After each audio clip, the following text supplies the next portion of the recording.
Okay, so don't cuss. I can't curse. Why not? I just want to show my frustration. All right. And no paper bag. I can't wear the paper bag over my head. Why not? Come on, man. I don't want them to see me. I don't want. So no paper bag. All right. Oh, what's going on, people? My bad. You know it's your boy, Mr. Controversy, representing the 3-point conversion presents making the cut. I'm here on Sports Battleground, and this is my NFL diary. Let's go ahead and get to it, people. No time to waste. We're going into week 11, but week 10. Let's talk about week 10. So, first, we're going to start off with Mr. Controversy's counterfeit teams. I have one counterfeit team. There's only one. And it has to be the Pittsburgh Steelers. Man. The Pittsburgh Steelers. You give us 2 weeks of great play, especially from the quarterback, Big Ben. I mean, the offense is rocking. Antonio balling, Martavius Bryant, he balling. The running back doing this thing, defense stepping up. I mean, it kind of reminds you of the glory days with better offense. Everybody getting excited. Oh, Pittsburgh's going to win the division. What's going to happen now? What is Tomlin going to do? Are they going to Super Bowl? Whatever, just. But you go and play the lowly New York Jets and lay an egg. Yes, Michael Vick started. I understand that. But still, you playing against the New York Jets. No receivers. Decent running back. No defense. No cornerbacks, at least. And what do? Lay an egg. Come on, man. What's going on, Steelers? This is not the Steelers we've accustomed to or we're used to seeing. Pittsburgh, really? How do you go from beating Baltimore up like that on national TV, and a week before you play Indianapolis Colts and make them look like a little college team? Then you go to the New York Jets, who's playing like a college team, and you get drilled? Really? Come on.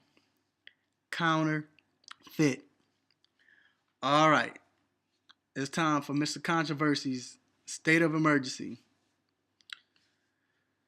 Brace yourself, people. The Chicago Bears, man. They disgust me. I'm tired of this. First of all, the players. Jay Cutler, I can't defend you no more, bruh. I've been defending you for the last 5 seasons. I just got word that Green Bay said they was thinking about giving Cutler an extension to stay with the Bears. Come on, really?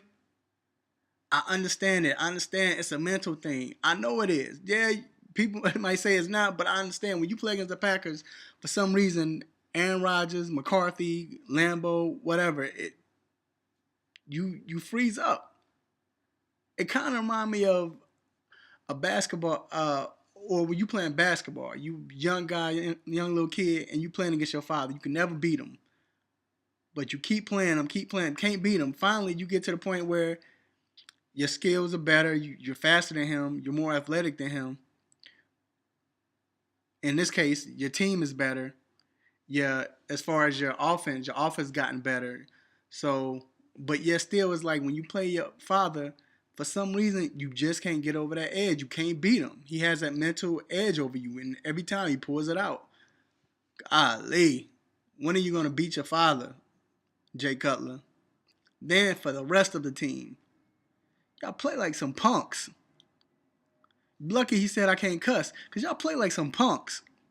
The only people that showed up was Brandon Marshall and Matt Forte. The kick returner. Chris Williams. Dog, stay in the end zone. Don't come out. Yeah, you got a touchdown, but that's because they kicked it to you 15 times. They were tired. Stop coming out 8 yards deep like you Hester. Then you get tackled at the 8-yard line. Come on, man. Man. Players, y'all disgust me. Yeah, I'm wearing the Bears jersey, but as you see, it's probably looking backwards, but I got on my man, number 40, all time, Gale Sayers, gotta represent. But Bears, come on. Now, we're not going to blame all of this on the players because it comes to the coaches. It's a reflect of the coaches. They need to get fired. They quit on y'all. I know they quit on y'all. Coaches, they quit. The players quit playing for y'all. You could tell. Okay, Rodgers, he usually tortures us. That happens, but not like that. Not to the point where Jordy Nelson, on one play, the closest man was 12 yards to him.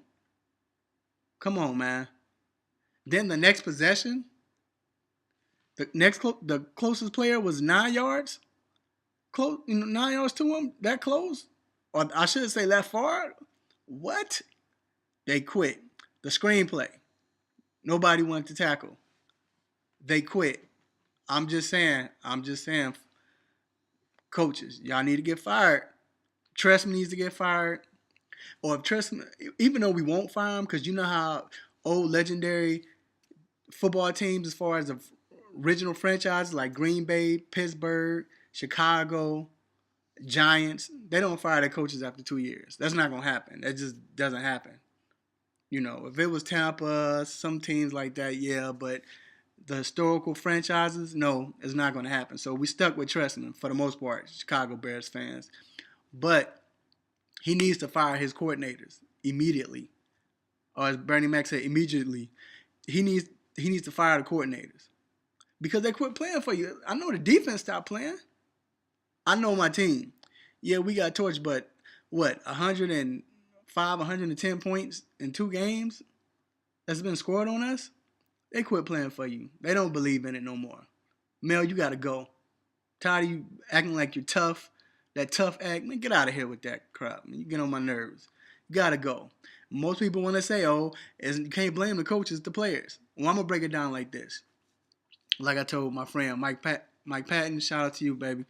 But like this, if you have a child, say you have a son, and your son go to school and he's getting in trouble, talking back to the teachers. When he goes out in public, he's stealing, always fighting. Just a bad kid, a baby kid. For y'all who knows what that is, but a bad kid. So he's been a bad kid. Yes, you blame the kid, but at the same time, who does that reflect on? The parents, right?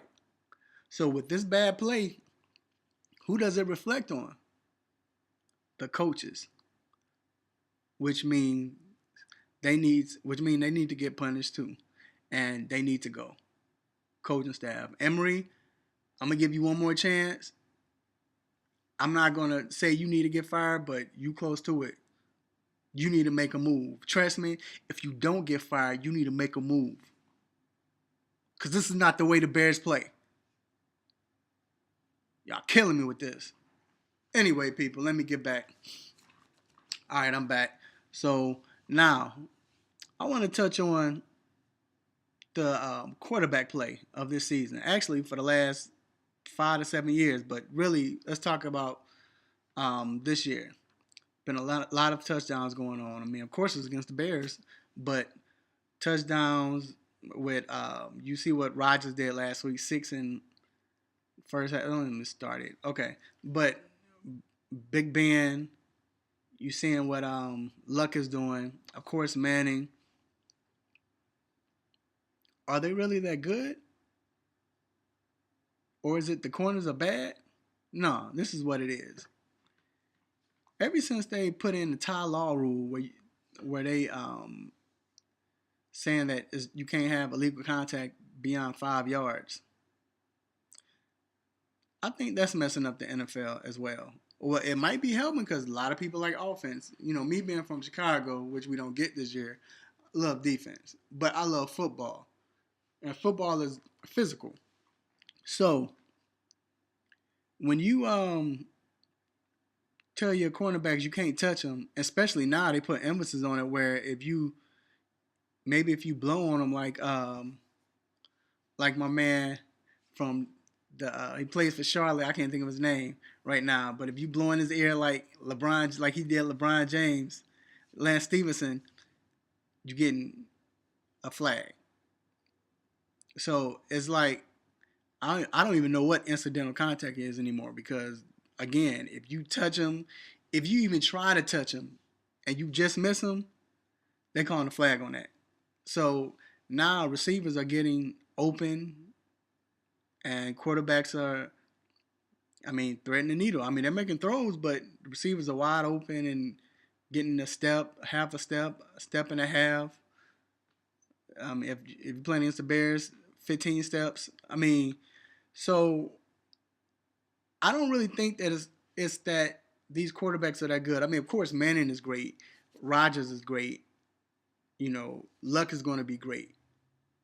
Brady's great. I understand that, but you think about it, they're getting open, and even with the receivers, you look at the receivers.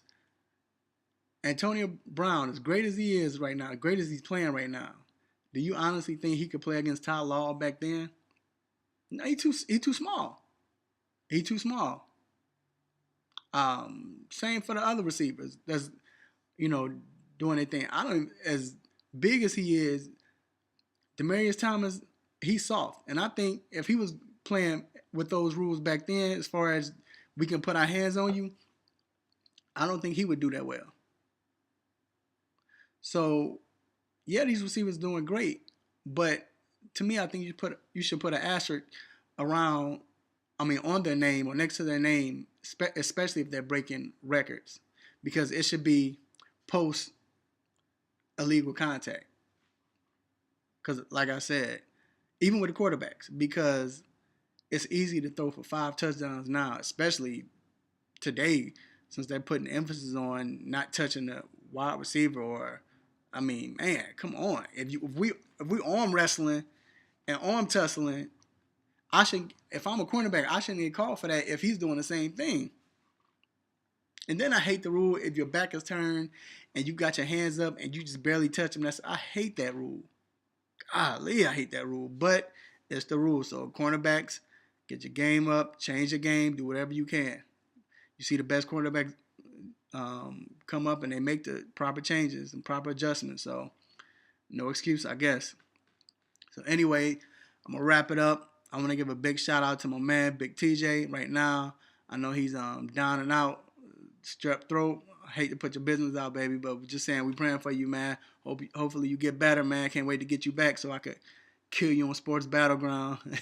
But anyway, shouts out to my 3-point conversion crew, Big Google, Will the Sports Guru, Big Juggernaut, Wade Medford. Shout out to Marcus Flowers, Jeremy Steed, Miss Dory again, my wife, my family, my beautiful wife. Thank you for having a baby. We have a beautiful baby, y'all. So I'm not getting any sleep going through that. And hey, see y'all next week.